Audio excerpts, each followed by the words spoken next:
তো আমি এখন আচ্ছা আপনার এই ভি থ্রির মাইলেজটা টেস্ট করলাম। তা আমি আধা লিটার তেল ঢুকাইছিলাম, এখানে হচ্ছে আপনার 24.5 গেল। এর মধ্যে দুইবার স্টার্ট বন্ধ হয়েছে, দুইবারই আমি নিউট্রাল করে তারপর গাড়িটা একটু কাজ করছিলাম, করে আবার স্টার্ট দিছি। এভাবে দুইবার স্টার্ট দিয়ে সর্বমোট তাহলে আমার গেল হচ্ছে 24.5 কিলোমিটার। 24.5 কিলোমিটার।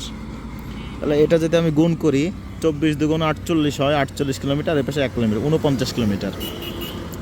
এটা গেল 49 কিলোমিটার মাইলেজ। এটা হচ্ছে আপনার হিসাব। তো সেক্ষেত্রে আপনার যেহেতু আরও এক কিলোমিটার আগে স্টার্ট বন্ধ হয়েছে, সেহেতু এখানে 48 স্ট্যান্ডার্ড 48 ধরা যায়। অর্থাৎ V3 এটা হচ্ছে আপনার প্রথম যে মডেল সেটা, এই যে দেখতে পাচ্ছেন 3D লোগো, এটা ডিলাক্স এডিশন না। তো এইটাতে 1 লিটার অকটেনে আমি পাইলাম হচ্ছে আপনার 48 কিলোমিটার বা 49 কিলোমিটার মাইলেজ। তো এই হচ্ছে এই V3-র FZS V3-র মাইলেজ টেস্ট। আর এর আগে কখনো মাইলেজ আমি এটার মাপি নাই, এই প্রথম মাপলাম। তো খারাপ না, ভালো মাইলেজ দিল। আর যদি আপনি পেট্রোল ভরেন সেক্ষেত্রে মনে হয় আরও 3-4 কিলো বেশি যাবে।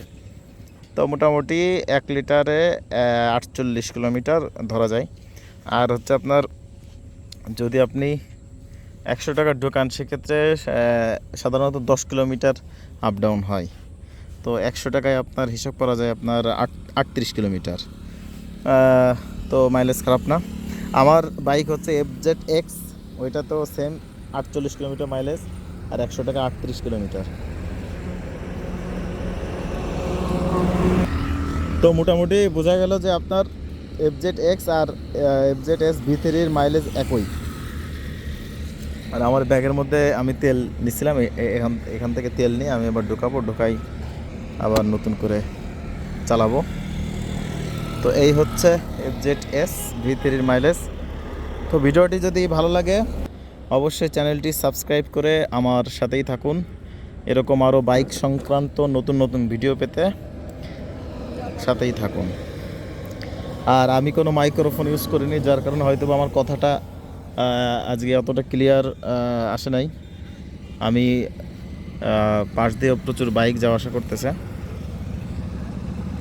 তো কমেন্ট করে অবশ্যই জানাবেন ভিডিওটি কেমন লাগলো।